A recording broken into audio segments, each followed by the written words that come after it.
हरिओम, ओम आनंद ma'am, Om Shanti ma'am, ओम ज्ञान ma'am. आप सभी दर्शकों का हमारे चैनल पर स्वागत है। आज हम लोग बीएड फर्स्ट सेमेस्टर के अंतर्गत ड्रेवर के अनुसार कल्पना के प्रकार का अध्ययन करेंगे।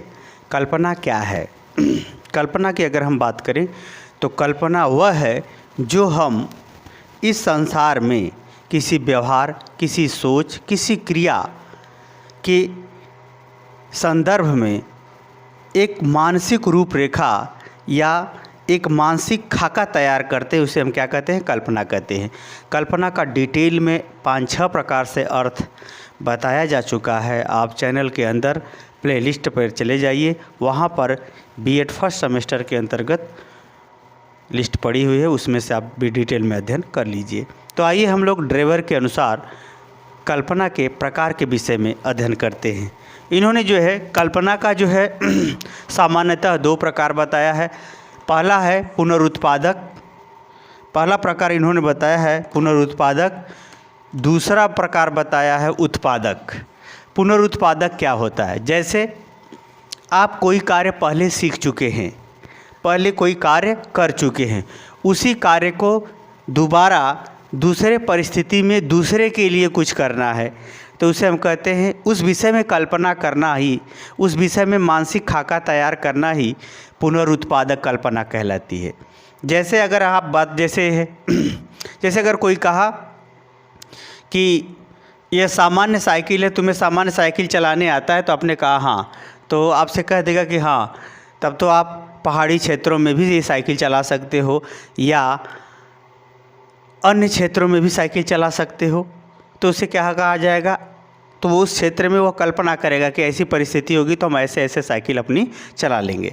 तो एक प्रकार से अगर पुनरुत्पादक की बात करें तो जो पूर्व की सीखी गई बातें हैं, व्यवहार है, सोच है, समझ है, उसको नई परिस्थिति में प्रस्तुत करना या नई परिस्थिति में प्रस्तुत करने के लिए मानसिक खाका, मानसिक सोच समझ तैयार करना पुनरुत्पादक कल्पना कहलाता है। अब जो दूसरी कल्पना है उत्पादक कल्पना, यह अत्यंत महत्वपूर्ण है, क्योंकि उत्पादक जो कल्पना होती है, इस कल्पना के अंतर्गत अधिगमकर्ता या जो भी कल्पना कर रहा है व्यक्ति, वह बहुत सारी नई चीज़ों को एकदम नए तरीके से, नए व्यवहार में, नए क्रियाकलाप में, नए सोच समझ में प्रस्तुत करता है। उसे कहते हैं उत्पादक। यानी उत्पादक का मतलब ये होता है इसमें पूरा नया बिल्कुल परिवर्तित स्वरूप रहता है, इसमें बिल्कुल नया स्वरूप रहता है। कुछ परिवर्तित स्वरूप होता है, सुधारात्मक स्वरूप भी हो सकता है, निर्माणात्मक स्वरूप भी हो सकता है, नए विचार हो सकते हैं, नए मूल्य हो सकते हैं, नए व्यवहार हो सकते हैं।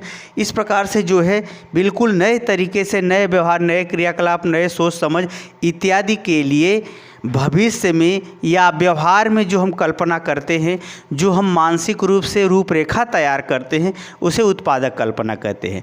ड्रेवर का जो कल्पना के प्रकार का जो वर्गीकरण है या कल्पना के प्रकार के विषय में जो उनका विचार है, इसी उत्पादक कल्पना के कई विभिन्न रूपों में इन्होंने प्रदर्शित करते हुए उस उत्पादक के धरातल स्तर पर विभिन्न स्वरूपों का इन्होंने वर्गीकरण करते हुए प्रस्तुत किया था, जिसके कारण से इनका ये जो ड्रेवर का कल्पना के प्रकार है, उसका जो है स्वरूप व्यापक, व्यवस्थित और आधारभूत परिस्थितियों से जुड़ा हुआ होने के कारण से इनका वर्गीकरण काफ़ी प्रसिद्ध हुआ। तो आइए, इन्होंने बताया कि उत्पादक जो है सामान्यतः 2 प्रकार में होता है। एक आदानात्मक, दूसरा होता है सृजनात्मक।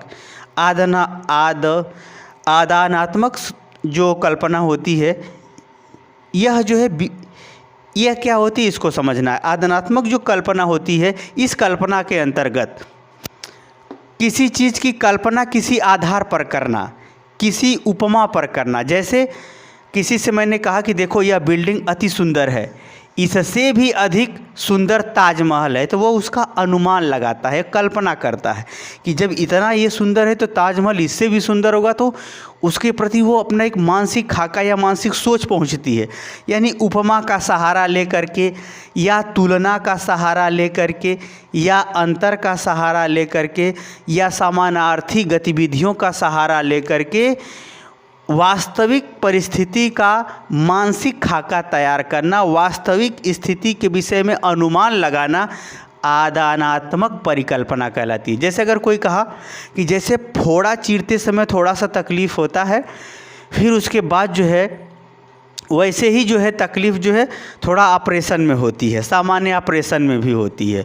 तो उसको क्या लगा कि फोड़ा का तो उसने माध्यम है, उपमा है, और ऑपरेशन के विषय में सामने वाले को कल्पना करा रहा है कि दर्द का स्वरूप क्या होगा। तो कहने का हमारा ये तात्पर्य है कि आदानात्मक जो कल्पना होती है उसमें जो है किसी माध्यम से, किसी दूसरे व्यवहार के माध्यम से, किसी विचार के माध्यम से वास्तविक विचार, वास्तविक परिस्थिति के विषय में मानसिक रूपरेखा तैयार कराने का कार्य किया जाता है। उसे आदानात्मक कल्पना कहते हैं। अब उत्पादक कल्पना के अंतर्गत जो दूसरा भाग है सृजनात्मक कल्पना। सृजनात्मक कल्पना अत्यंत महत्वपूर्ण होती है। सृजनात्मक कल्पना का यहाँ तात्पर्य ये होता है कि ऐसी चीज़ें जिसको व्यक्ति जो है निर्माण करता है, सृजन करता है, यानी सिस्टमेटिक ढंग से उसका एक प्रकार से उत्पन्न करता है, या उसका निर्माण करता है, या उसकी रचना करता है, या उसका जो है एक व्यवस्थित स्वरूप नए ढंग से उपस्थित करता है। तो उसे हम बोलते हैं ऐसे कार्यों या ऐसे व्यवहारों के लिए जो मानसिक रूप से वो खाका तैयार करता है, या मानसिक रूप से विचार के विषय में सोचता है, तो उसे हम क्या कहते हैं? सृजनात्मक कल्पना। सृजन का मतलब ही होता है कि सृजन करना, उत्पन्न करना, निर्माण करना, रचना करना। ऐसे संदर्भों के विषय में जो मानसिक खाका तैयार करता है उसे सृजनात्मक कल्पना कहते हैं। जैसे अगर हम कहें आप कविता के बारे में लिखिए कुछ, तो उस कविता के आपने नए ढंग से कविता की रचना कर दी, वो सृजनात्मक है। आपसे मैंने कहा कि ये घर बनाना है, आपने अपने ढंग से अच्छे से घर बना दिया, तो वो आपकी कला कहा जाएगा, आपका वो सृजनात्मक क्षमता के रूप में आपकी सोची समझी हुई रणनीति का परिणाम वो घर होगा। तो एक प्रकार से कहने का मतलब सृजनात्मक का मतलब ही होता है निर्माण करना, खोज करना पूरा नए स्वरूप में, तो उसे कहते हैं सृजनात्मक कल्पना। इस सृजनात्मक कल्पना को भी ड्रेवर ने दो भागों में बांटा। सृजनात्मक कल्पना को दो भागों में, एक कार्य साधक कल्पना मांगा, दूसरा सौंदर्यात्मक कल्पना। कार्य साधक कल्पना का तात्पर्य होता है इसमें कुछ एक्टिविटीज यानी कोई क्रियाकलाप के संदर्भ में कल्पना उत्पन्न होती है। यह क्रियाकलाप वो कोई विचारधारा भी मानसिक रूप से क्रियाकलाप हो सकता है, व्यवहारिक रूप से भी क्रियाकलाप हो सकता है, पदार्थ के रूप में क्रियाकलाप हो सकता है, अनेक रूपों में वो क्रियाकलाप हो सकता है। तो इस क्रियाकलाप को उन्होंने दो कल्पनाओं के भाग फिर बांटा, पुनः विभाजित किया। एक विचारात्मक, दूसरा क्रियात्मक। विचारात्मक का मतलब होता है जैसे सामाजिक कोई समस्या है, उस समस्या के समाधान के लिए आपके विचार उत्तम हो सकते हैं, यानी किसी संदर्भ में विचारों को प्रस्तुत करना, किसी मूल्य की व्याख्या नए ढंग से करना, या मूल्य की उपयोगिता को बताना, यानी एक प्रकार से मानसिक विचारों के आधार पर वर्तमान परिस्थितियों का मूल्य, आदर्श, क्रियाकलाप, व्याख्या, संदर्भ, परिणाम, निष्कर्ष इत्यादि के रूपों में विचारात्मक प्रस्तुति की जाती है। उसे हम कहते हैं विचारात्मक कल्पना। दूसरा है क्रियात्मक कल्पना। क्रियात्मक कल्पना का तात्पर्य होता है जिसमें प्रत्यक्ष रूप से किसी चीज़ का निर्माण होता है, जैसे पुल की रचना, पुल का निर्माण करना, घर बनाना, नए ढंग से बाइक बनाना, यानी इसमें कुछ प्रत्यक्ष रूप से कुछ क्रियाकलाप होते हैं जिसको हम स्पर्श कर सकते हैं, देख सकते हैं, महसूस कर सकते हैं।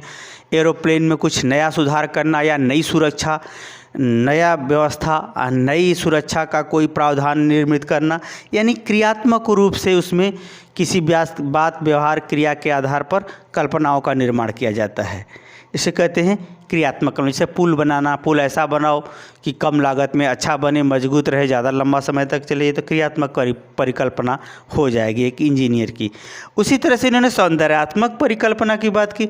सौंदर्यात्मक का मतलब ही होता है जिसमें शोभा बढ़ जाए, जिसमें सुंदरता बढ़ जाए, या ऐसी चीज़ जो हमारे व्यवहार के या काव्य के या चित्र के या फिर रूप के या फिर सम्मान के, व्यवहार के जो है में सुगंध बढ़ जाए या उसमें एक आनंद बढ़ जाए, उसे हम क्या कहते हैं? सौंदर्यात्मक कल्पना। सौंदर्यात्मक कल्पना को उन्होंने दो भागों में बांटा, कलात्मक, दूसरा है मन तरंग।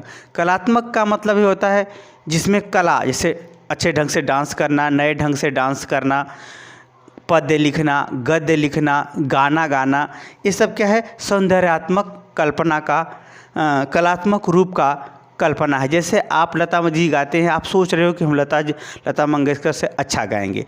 यदि कोई इस समय कोई चर्चित है, आर रहमान से भी हम ज़्यादा अच्छा म्यूजिक का अपना बाजार या अपना जो है मंडली तैयार करेंगे, तो एक प्रकार से इस ढंग से कोई सोचता है तो वह कलात्मक सौंदर्यात्मक कलात्मक परिकल्पना कही जाएगी।